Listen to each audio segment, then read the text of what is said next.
মাত্র ৯ জন পাইলট আর ৩টি ভাঙাচোরা বিমান নিয়ে ১৯৭১ সালে যে মানুষটি গড়ে তুলেছিলেন কিলো ফ্লাইট, কাঁপিয়ে দিয়েছিলেন পাকিস্তানি বিমানবহর, সেই কিংবদন্তি আর নেই।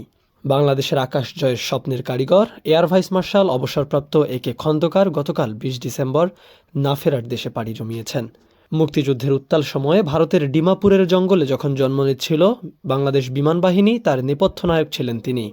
গ্রুপ ক্যাপ্টেন হিসেবে তিনি নেতৃত্ব দেন কিলো ফ্লাইটের। তার নিপুণ পরিকল্পনাতেই ১৯৭১ সালের সেপ্টেম্বরে জন্ম নেয় স্বাধীন বাংলার বিমান বাহিনী। শুধু আকাশপথে নয়, মুক্তিযুদ্ধের উপপ্রধান সেনাপতি হিসেবেও তিনি পরিচালনা করেছেন বহু গুরুত্বপূর্ণ অপারেশন।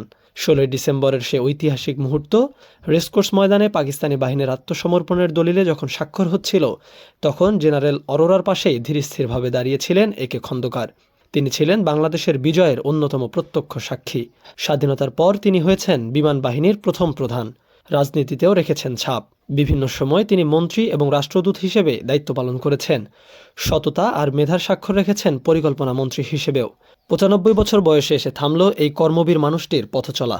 একে খন্দকার, যিনি আমাদের আকাশ জয়ের স্বপ্ন দেখিয়েছিলেন, তিনি আজ নিজেই ইতিহাসের অংশ।